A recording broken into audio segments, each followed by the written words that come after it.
I am with James Bryant, a wide receiver out of Western Colorado, a prospect for the 2021 NFL Draft. Thank you so much for being here with me today. Thank you for having me. Of course. And I kind of want to cover something, scrolling through your social media a little bit, going on your Twitter, you see a lot of, I just want one opportunity. I want that one chance. What does that mean to you? What are you kind of trying to get across to all of these media outlets or these teams about James Bryant? I'm the guy that, every draft you have this story of a guy. You think about Tom Brady getting picked in the late rounds. All the guys that go undrafted free agent. You're thinking about Austin Eckler that came out of Western Colorado. He was undrafted free agent. I'm that type of guy that you're going to get on your team. I might not be high on the radar. I might not be crazy stat line from college, but I'm that guy that's going to have that longevity on your team and do whatever it takes to help that team win. And that's super important. I mean, you mentioned Tom Brady, 6th round, and is the greatest quarterback of all time. So it just shows you that sometimes, just because you have amazing college stats doesn't mean you're going to be a great player. And then sometimes, maybe your college stats might not line up, but everything's not about statistics all the time. It's what you can give on the field. For example, I'm from South Jersey. Corey Clement, a Glassboro guy, went undrafted and had a huge impact in that Super Bowl. So I see where you're coming from. And I kind of want to just dive into your story a little bit. You talk about you're going to make this impact, even though you might not be on people's radar right now. Can you talk about adversity you've had to go through? Yeah, adversity has definitely been something I've been going through for a long time now. Even in high school, wasn't part of one of the best teams in Las Vegas. I went to high school in Las Vegas. Wasn't part of one of the best teams. We didn't have the most wins or anything like that. I didn't have any offers out of high school. I had a couple California JUCOs that gave me the opportunity to go out there, but financially, I just couldn't do it. And just me and my single parent mother just couldn't do it financially. So out of high school, I had no offers. I won state high jump my senior year in track. Still couldn't get an offer out of there. So it was definitely hard. So my first 2 years out of high school, I was working 2 to 3 jobs year round, and still just trying to work out and, continue to get better, because I never gave up on my dream of trying to make it to where I'm at now. But before that, I just wanted the opportunity in college. And for those 2 years, I was just working. I was working on the strip.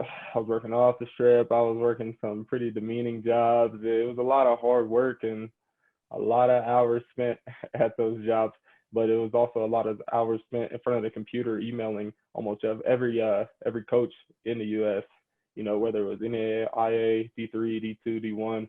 I was contacting every school, just trying to get an opportunity.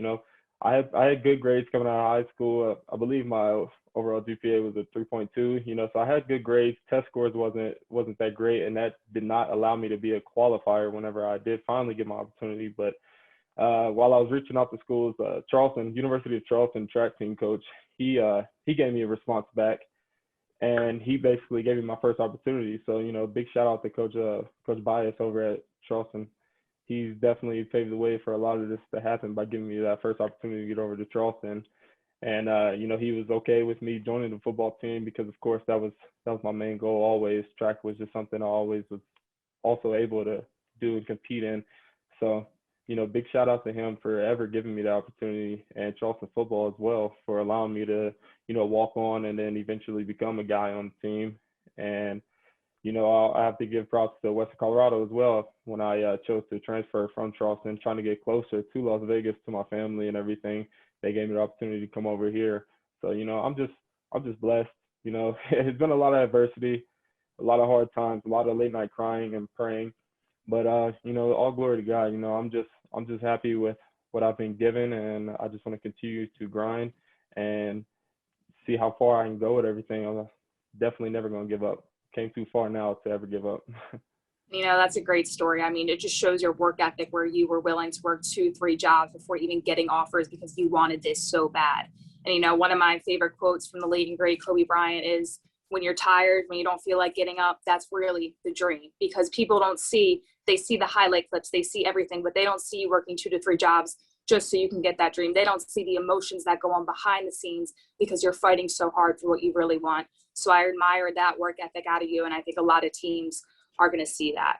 I want to go a little bit back to your time at Charleston. You said originally you were on the track team and transferred to football. What was your decision? Obviously, you always wanted to play football, but the decision of, being a track athlete, going to football, and then finally getting that opportunity closer to home. Can you just walk me through that a little bit more? Definitely. So while I was contacting all these schools and stuff, like I said, football's always been my love and my passion, but I had a natural, ability to do good in jumps and track. I also had a pretty good love for track as well, especially my senior year of high school. That's when it really like transitioned for me, and I kind of found a love in that as well. But football was always the number one goal. But while I was contacting almost every school for football, I would also email those track coaches as well to see if I can get that opportunity to get my foot in the door any way I could. So whenever Coach Bias, he allowed me to come in, I let him know initially, like as soon as he reached back out to me, that I would also be trying to join the football team and do that there as well. And he was okay with it, and that was the biggest blessing for it all. He didn't limit me to just play track, So yeah, I got there 2015 summer. I came at the beginning of the summer to start doing summer workouts with the football team just so I can get my foot in the door early, learn the offense. I ended up redshirting that year because I wasn't on qualifier because of my test scores. So it's just been a long process. I say that, but I enjoyed every moment of it. It was a lot of hard work, and I have a lot of love in my heart for Charleston and the opportunity they gave me. And then it was just, I just felt like it was time to try to get closer to home. I was over there for about 3.5 years, and I felt like it was time to get closer to home with my family. I have my mom and I have 3 sisters, and that's basically my close-knit family right there, just me and all women. So I've always wanted to get a little closer to them. And that was when I started contacting all the RMAC schools, which is over here kind of in the Midwest. And Western gave me the best opportunity to come over here. So without even visiting, I came here on the spring semester started January 14th. I got here January 13th, a day before. I never visited here or anything. It was a new opportunity, and I wanted to take it. Yeah, and that's awesome. Obviously hearing that you want to get close to your family just kind of shows how much love you have for them and that tight-knit group that you really have. And I kind of want to go more in depth in that as well. Now, a lot of people, they have a good support group, and it sounds like you two with your mom and your sisters, just how much have they kind of been there through everything? And, if you do get drafted, whatever point it might be, if you're on a team, what is their reaction going to be? Their reaction is going to be just as crazy as mine. It's going to be an emotional day, but my mom, she deserves the world. Whatever I can do for her, if I do get this opportunity to play in the league, she's going to get a lot of it. When I first got to Charleston, my scholarship didn't cover all of my tuition and everything. Charleston is a private school, and they're pretty expensive. So she ended up taking out a little Parent Plus loan for me, and that kind of hurt her credit, and she's still paying that off and stuff. So she took a big sacrifice for me as well. But she's always taking sacrifices for me and my sisters, raising us by herself. It's not an easy task having 4 children and doing it all on your own. So I owe a lot to her. Yeah, definitely. And, just the parents' love for a child is completely endless. And it sounds like your mom is a warrior and motivates you a lot. So that is really awesome to hear. You're a wide receiver, and this draft has a lot of wide receiver talent. So my question to you is, what separates you from these other receivers that are going to be eligible for the 2021 draft? Yeah, you're right. There is a lot of great receivers in this draft, but I definitely feel like none of them can compete with me just because of the passion and the love I have for the game. I'm not looking to see what I can get out of football. I'm not in it for the money. I'm not in it for the fame. I'm in it for the love and the passion, And I show that on the field with my playmaking ability. I feel like that's my best attribute on the field. The ball's thrown my way. I'm going to find a way to, come down with it. And I feel like I've shown that in my highlights as well. It's not a lot of receivers this year with 10-inch hands as well. I got pretty big hands. They measure me out at 10 inches flat. So I feel like that's definitely my best attribute, my hands and my playmaking ability and just my love and passion for the game. Yeah, never lose that love and passion. You are a wide receiver. So is there a player or an athlete right now in the NFL that you kind of look up to or model your game after? Yeah, I kind of I'm not really try to model my game after him, but he inspires me a lot, and I do look up to him. I would say Jarvis Landry. We kind of have the same measurables. 10-inch hands, 5'11". That 195 range, 200 range of weight, and he shows his love for the game and his passion every day on the field, whether it's practice, a game. I know a lot of people watch Hard Knocks, and you've seen the speech he would give. That's where I feel like I compare the most with him. That playmaking ability and that true love and passion for the game. And I saw, on your Twitter, a lot of comparisons to the both of you, Jarvis Landry, the player that you're really compared to most. So that's awesome that you kind of look up to him and everything like that. And, definitely just looking at your film, I can see the similarities. Let's just hope that you can stay healthy. Jarvis Landry's struggling a little bit with injuries right now, but listen, that's also part of the game. It happens sometimes. Never want to see a guy go down. So yeah, I think you got it, though. I think you'll stay afloat. I appreciate it. And what was your favorite team growing up in the NFL? I grew up watching the Steelers a lot. On your campus, what is the place that you absolutely have to visit if somebody was coming for just one day? I would just say our field house here. We have a pretty nice field house indoor facility up here at Western. It's really nice, and if you're in athletics at all, even if you're just on intramural sports up here, it's a great atmosphere to be in. It's a huge field house building, so that's definitely probably the nicest facility here on campus. And you were a track athlete as well, football athlete, of course. Do you have any game day rituals, whether it's a food you eat, music you listen to? Is there anything that you do before each game? Yes. I like to listen to slower music. R&B is my really? favorite thing to listen to before. Yeah, I don't want to go into things too tense and stressed, and I like being relaxed and calm.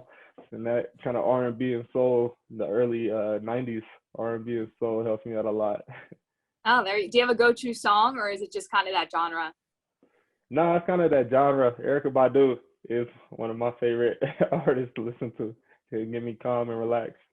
Yeah, there you go. The opposite of me. I'm like Meek Mill, Dreams and Nightmares every time I do a broadcast or something. So that just gets me it's weird because it calms me, even though it's a hype song. But yeah, that's funny. That's really interesting though.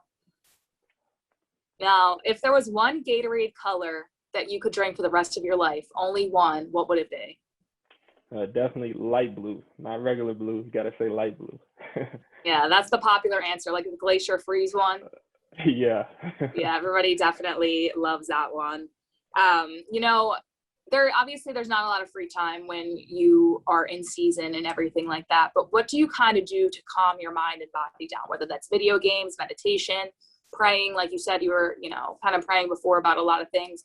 What is it that you like to do? Definitely to calm myself down. I do enjoy playing video games a lot. Warzone, Call of Duty is pretty fun. But I recently got into to manifestation. So I recently got into doing that, and that helps out a ton.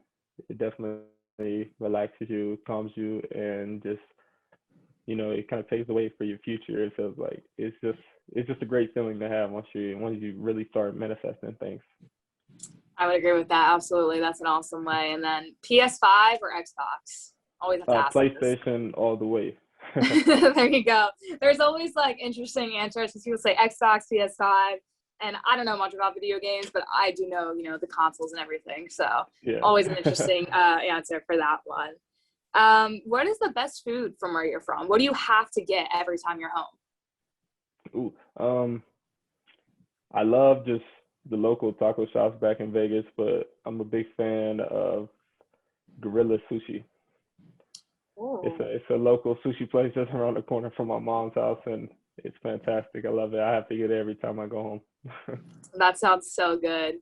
Now, you are from Vegas. Of course, being on any NFL team, I'm sure would be a dream come true. If you get drafted or signed by the Raiders, what is that reaction? It's close to home. You'd be able to say to your family. Have you ever thought about that? Yeah, I've thought about that a lot. It would be a blessing to be home and just be able to be around my family while, living my dreams, being in the city I grew up in. It would be crazy. It would be a crazy experience, and I would love it. It would be great. But like you said, I would love to play on any NFL team. It would be a blessing if any team picks me up and see the potential I have. Awesome. Well, we're really looking forward to your journey. We're excited to see where you end up. Truly appreciate you having me on today. It was a blessing. Thank you.